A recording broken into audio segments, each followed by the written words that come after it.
Hello Gemini, Sun, Moon, Rising, and Venus sign. Sana po ay nasa mabuti kayong kalagayan. My name is Susie and welcome back po sa Star Tarot.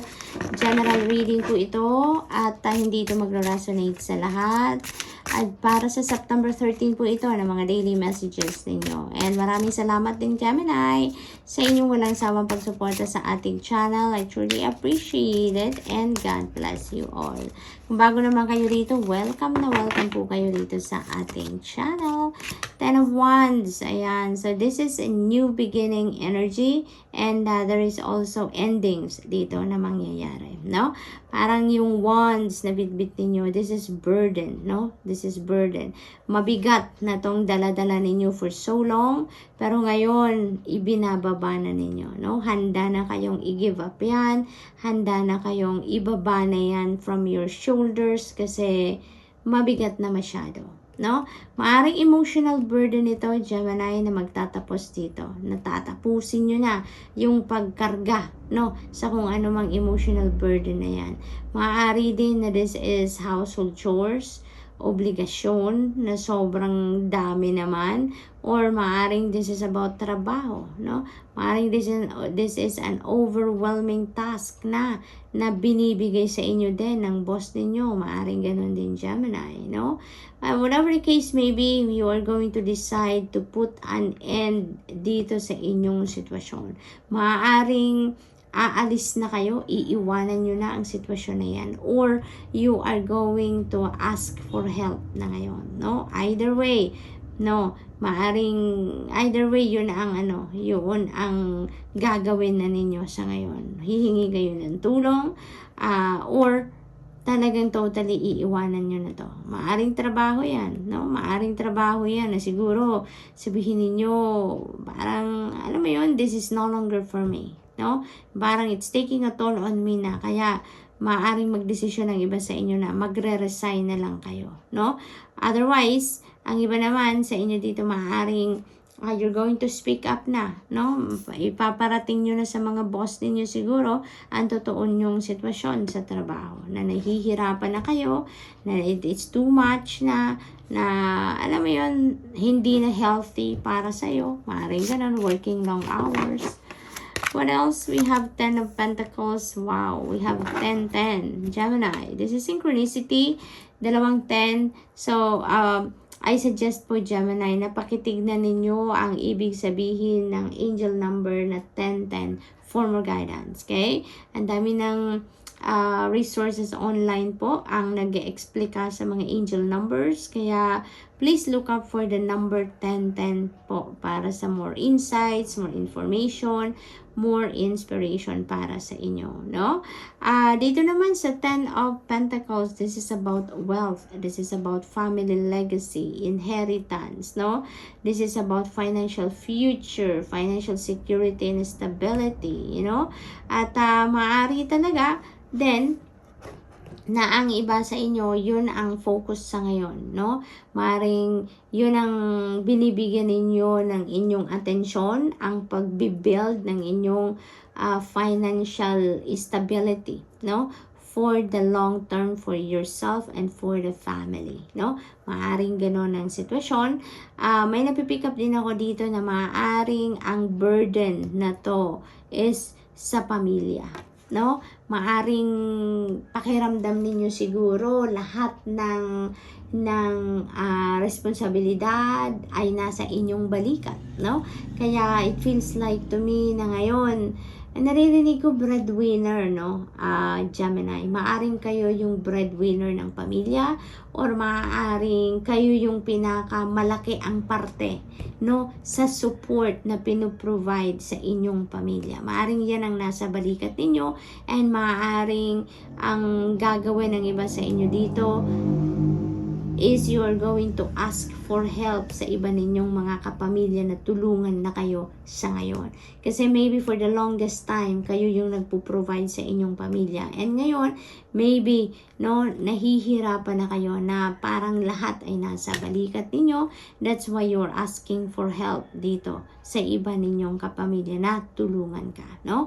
So, meron din akong sitwasyon na napipick up na ganyan, Gemini.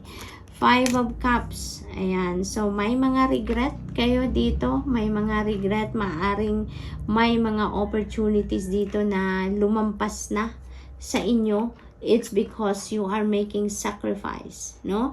Dahil nagsakripisyo kayo, unahin nyo muna ang pamilya, unahin nyo muna yung pagpo-provide sa inyong pamilya, pagtulong sa pangangailangan ng pamilya, than sa sarili ninyo.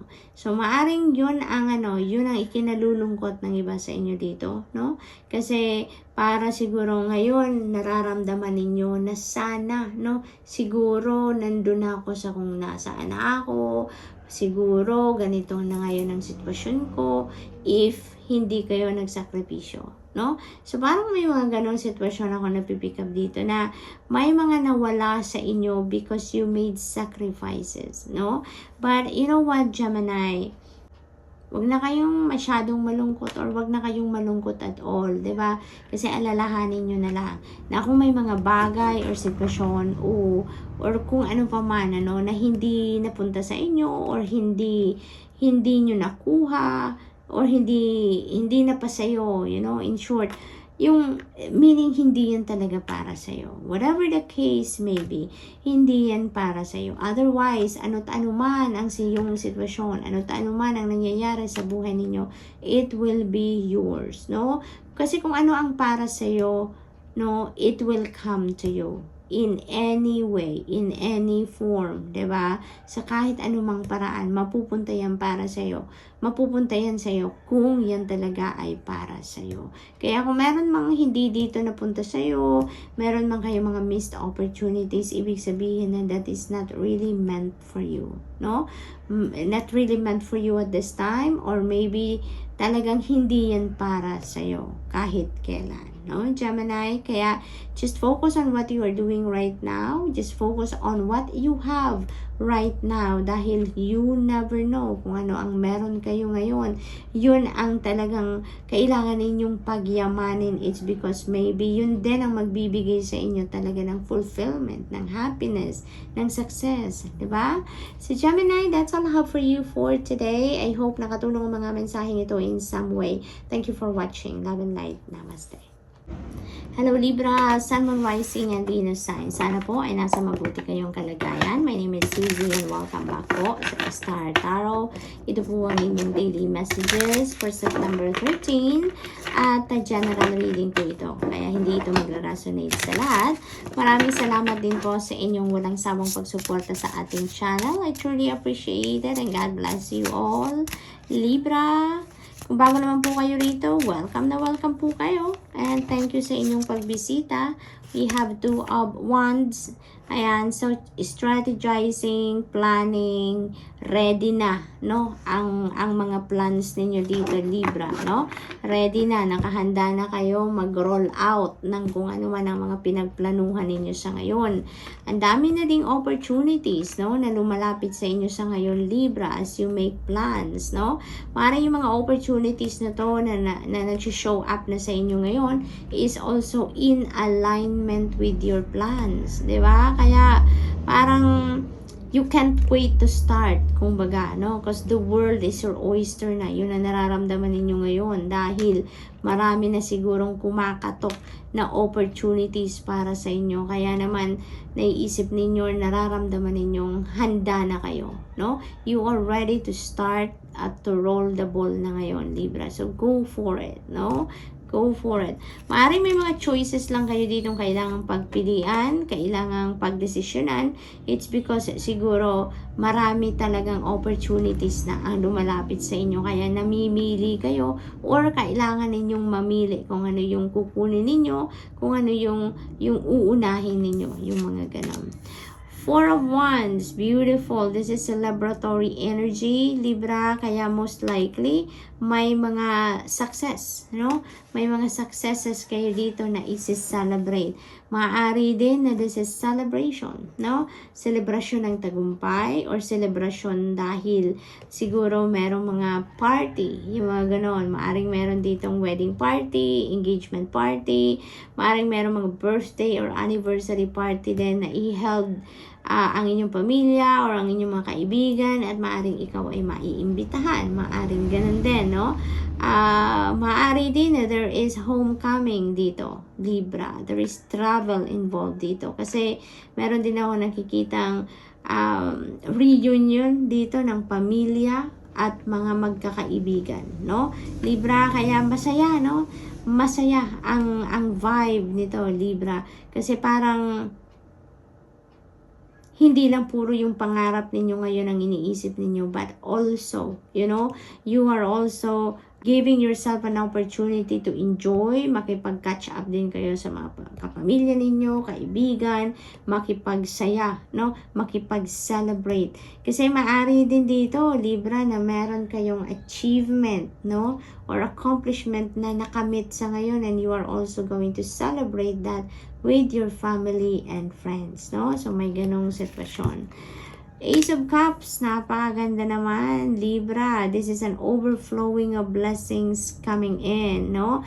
Nakikita ninyo yung tubig from the cup overflowing, no? Tumatalon sa cup, no? At yun ang binibigay sa inyo, pinapakita sa inyo ng Spirit. This is the hand of the Spirit. Binibigay sa inyo yung overflowing of cup, no? Overflowing ng blessings ang ibibigay sa inyo. Yung palang walang katapusan, biyaya, no? At this could be in any area of life na biyayang ito. Maaring that is new love, relationship, maaring that is love from your family, love for yourself, maaring mga ganon, or maaring mga opportunities ito, pangkaperahan, pang-career, pang-negosyo, no? Maaring mga ganong sitwasyon, or maaari din na this is a spiritual growth, no, na maaaring pinagpupukusan din ninyo ngayon at sinusuportahan kayo ng Divine Universe with that, no? So, whatever the case may be, Libra, this is a blessing na talagang sobra-sobra para sa inyo so that you can also help your family, no, your loved ones, and help also other people, no? Kaya, divine blessing ito na parating at hindi parang continuous, no? Ang pagbuhos ng biyayang ito para sa iyo, Libra. Kaya naman, wala kayong mapagsidlan ng inyong saya sa ngayon.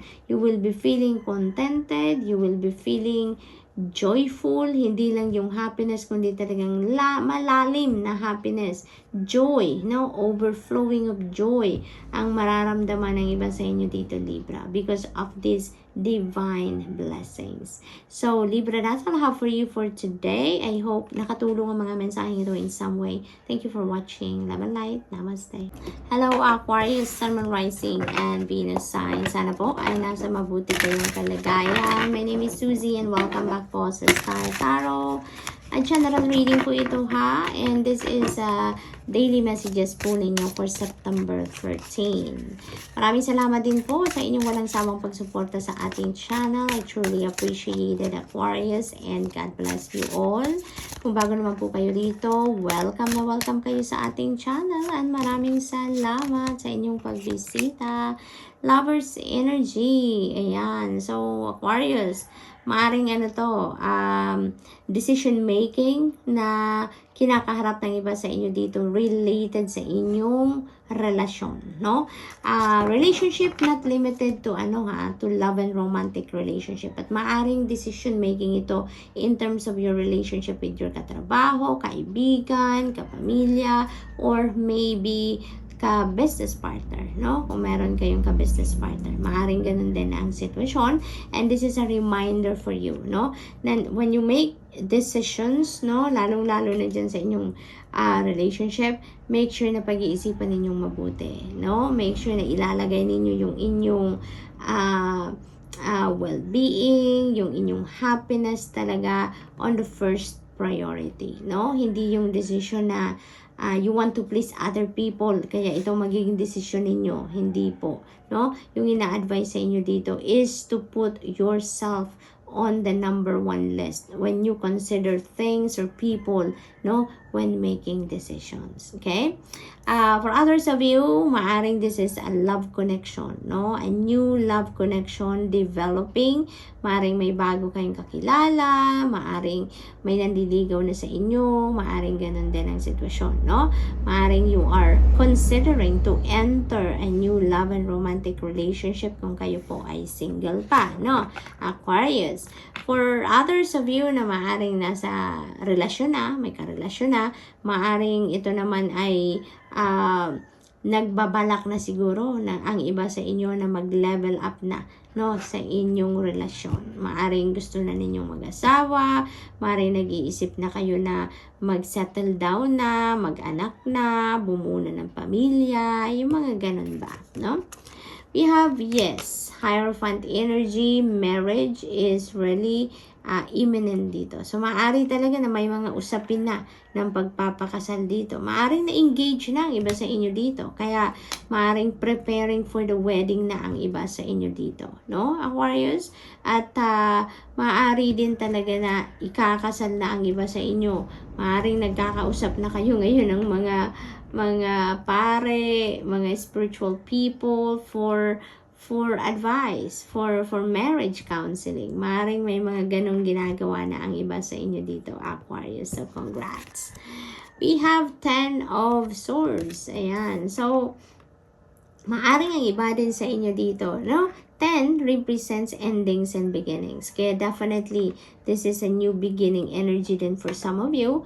Kasi nga, di ba, may kakasal. So, that is a new, chapter na ng buhay ninyo na sisimulan ninyo dyan. And this one also, nanggagaling ang iba sa inyo dito sa emotional pain. Sobrang bigat, no? Kasi dito, parang nasaktan kayo ng todo, nanggagaling kayo sa dark circumstances na related sa inyong relationship, yung mga ganon. And with that, ngayon, na kayo? Parang naliwanagan na ang isip ninyo, nalinawan na ang isip ninyo dito, and you are ready to start fresh sa buhay ninyo. You are moving towards happiness. So, maaaring ang iba sa inyo nanggagaling sa ganitong sitwasyon, nasaktan kayo ng inyong person, nakapag-heal na kayo ngayon, and nagpatawad na kayo, and handa na kayo sa bagong buhay. Kaya maaaring ang iba sa inyo ngayon, you are giving your relationship a second chance, no? At ang second chance na yan na binibigay ninyo is maaaring pagpapakasal, no? Talagang siguro nanggaling kayo sa paghihiwalay, pansamantala, nakapagmuni-muni kayo, nakapag-isip-isip kayo, and maybe, ang iba sa inyo, Aquarius, na-realize ninyo, no? Na during that separation ninyo with your person, no? Na-realize ninyo na talagang siya pa rin yung gusto ninyo. Maaring na-realize ninyo na siya pa rin yung gusto ninyong makasama sa buhay. Kaya, nagpatawad kayo. You are giving that person a second chance, at bonggang-bongga yung second chance na binibigay ninyo is magpapakasal kayo sa kanya, no? Yun ang aking napipick up dito for some of you, Aquarius. And of course, it's not going to resonate with everyone. But, diyan lang lumalabas sa mga cards natin. Kaya, just take as it resonates. Thank you. And that's all I have for you for today. I hope nakatulong ang mga mensaheng ito in some way. Thank you for watching. Love and light. Namaste.